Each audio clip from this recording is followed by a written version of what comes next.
Welcome to Spotlight Advanced. I'm Bruce Gulen.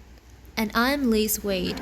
Spotlight uses a special English method of broadcasting. It is easier for people to understand no matter where in the world they live. Imagine the inside of a laboratory. Men and women in white lab coats bend over long tables. One woman is working over a small plastic dish. She takes a small container of liquid and empties it into the dish. Then she squeezes several drops of a different liquid from a long tube. She seals the dish and places it in a container with several more dishes. 6 weeks pass. The dishes sit in their container, but inside the dishes something is happening. Slowly, a red substance starts to grow. By the end of the 6 weeks, it fills the dish. It looks like a hamburger. But does it taste like one? The woman returns to the laboratory and chooses one dish. She brings it into a kitchen and places the substance on a hot pan. Once it is brown, she puts it between 2 pieces of bread. Then she takes a big bite. This may seem like something from a futuristic film, but the woman has just taken her first bite of lab-grown, or in vitro, meat. Many people think this new technology can help solve many problems in the world of meat production. But will people really eat it? Today's spotlight is on in vitro meat. Many people around the world love meat. People eat pigs, chicken, cows, goats, and many other animals. Meat is an important part of the world's diet. For some, meals with meat are important to who they are. Many regional foods depend on meat for their uniqueness. But there is also a big problem with meat. Raising animals takes up a lot of space, food, and water. And the global population is increasing. As more people come to live on the earth, they will demand more meat. But the earth may not have enough space to keep these animals. Raising livestock animals also has a serious effect on climate change. Some animals, like cows, goats, and sheep, have special stomachs. These stomachs allow them to eat foods that they are very hard to digest, like grasses and leaves. But digesting these foods produces a lot of methane gas. Methane is a very powerful greenhouse gas. It traps 20 times more heat than carbon dioxide, and the global meat industry is responsible for 30% of the world's methane production. If the world continues to produce meat like this, it could be very bad for the environment. For some people, growing meat laboratories may be the solution to this problem. Meat grown with this method is usually called cultured meat, lab-grown meat, or in vitro meat. To make in vitro meat, all the scientists need is a few cells of an animal's muscle. They put these cells in a special environment. Then they add nutrients and chemicals called hormones. These chemicals cause the cells to grow. The process does require some things from animals, but a few cells from a cow could grow thousands of pounds of beef. It is much more efficient raising livestock, and it does not produce methane.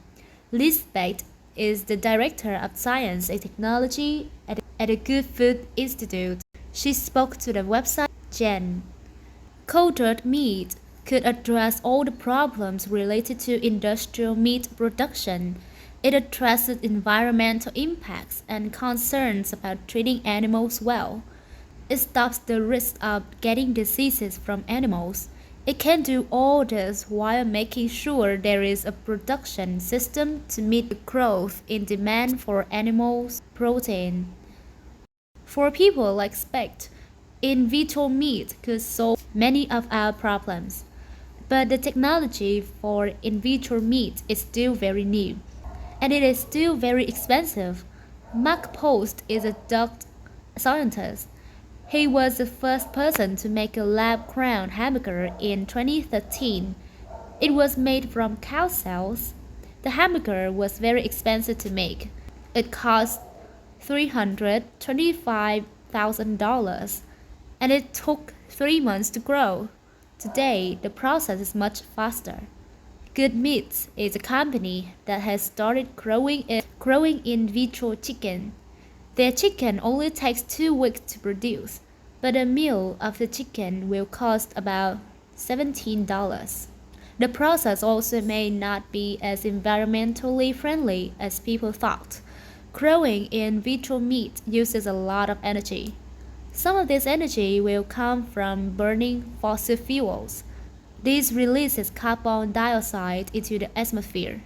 Carbon dioxide traps heat in the atmosphere, and it lasts in the atmosphere longer than methane. So, many people say it is worse for the planet in the long term. Growing in vitro meat may also cause a lot of waste. That is because cell cultures must be sterile. They must be free of any bacteria. Otherwise, other things will grow and ruin the meat. These sterile containers also create a lot of plastic waste, and there is already a problem of too much plastic waste in the environment.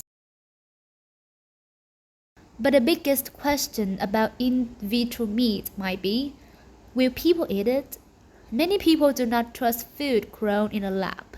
In vitro meat may seem unnatural, or people might fear that it will somehow affect their bodies in a bad way.